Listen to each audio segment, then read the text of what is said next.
So good day everyone, I am Glaysky Bataluna and our topic is Mice Planner. So there are the three activities of Mice Planner. The first is the pre-meeting activities, second is on-site activities, and lastly third is post-meeting activities.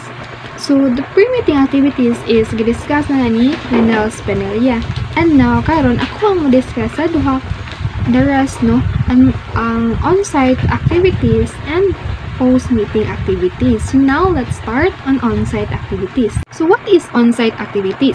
So on-site activities, these are the tasks done by the event planner and staff at the actual venue, like arriving early, supervising setup, coordinating with facility managers, training staff or volunteers, and holding pre-event briefing to make sure the event runs smoothly. So, ang on-site activities these are the tasks done by the event planner, on the day na jud sa event. So, muna yung mga nahitabo na jud sa, on the day na jud sa event. Like, first, you need to arrive early. Of course, it is important to arrive early to prepare everything para smooth ang inyong operation.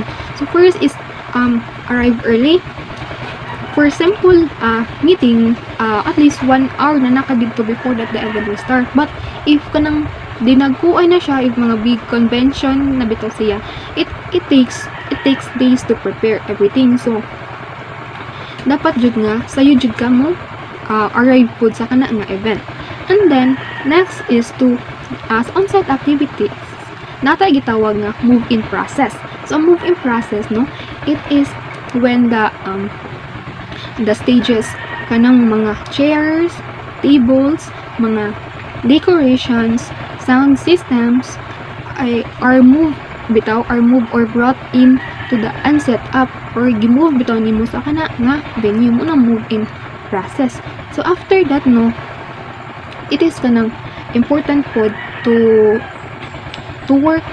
working with facility managers or staff, so to coordinate with venue manager, to coordinate with the caterers, to coordinate with sound, lighting crew, or other important people sa kadto nga event para hapsay bitaw kabalo sila sa mga roles, responsibilities nila, So mo we need to coordinate. And lastly, we need to do the pre-event briefing. So what is pre-event briefing? So pre-event briefing, it is the short meeting before that the event will start. It is important nga ang event planner kay meetingan bitaw niya i-discussan niya ang mga rules, responsibilities, ang timeline, dapat kabalo sila, ang kanipod it is a last minute instruction pod ang kaning pre-event briefing. So kaning pre-event briefing is dapat i-review ninyo ang flow ng inyong program. For example, when i-serve ang food sa catering, bitaw kabalo bitaw sila, and dapat ang host is naka-review na niya ang program, siya una ang pre-event briefing. Of course, para pud ang communication bitaw is kabalo sila ba. Of course, to maintain pud ang communication, sa event pod pwede na sila magkuan og ato bitang radio nga tung walkie-talkie bitaw para dali ra bitaw if there is the problem sa kana nga ilang area is ma-report ra pud nila or mapangitaan og paagi. So ang pre-event briefing. So ang kaning on-site activities on the day sa kanang event, ang organizer jud anang ilaha jung buhaton, ang organizer usually gid siya nagini siya sa mga ang organizer adto gini sila sa area sa mga control area or dul bitaw sa mga sound system para bitaw ma-monitor nila unsay bang dagan sa kana nga sa event. Dapat kanang ang kabalo sila kanus amo signal, kanus ang sounds, kanus ang host mo kanang para ma-oversee bitaw nila. And usually sa side silang area or sa backstage muna ang mga sa mga organizer. And then sa usherettes po. So ang usherettes usually ang area sa sa usherettes kay nagid na siya sa entrance makita nato. Because ang usherettes man jud it is kanang guide nila ang mga ang mga kuan bitaw, ang mga guests. They guide the guests if they're kanang welcoming the guests. Welcome nila og asa if there is the kanang ma-assist bitaw nila ang guests. So mao na no, dapat gid na sa gid entrance ang usherettes. So now, manata sa on-site activities. Now, let's proceed to the last activities of MICE Planner, which is the post-meeting activities. So, pag human day sa kanang event, it doesn't mean nga human nasad ang role nimo as a event planner. Dapat ay gitawag nga post-meeting activities, no?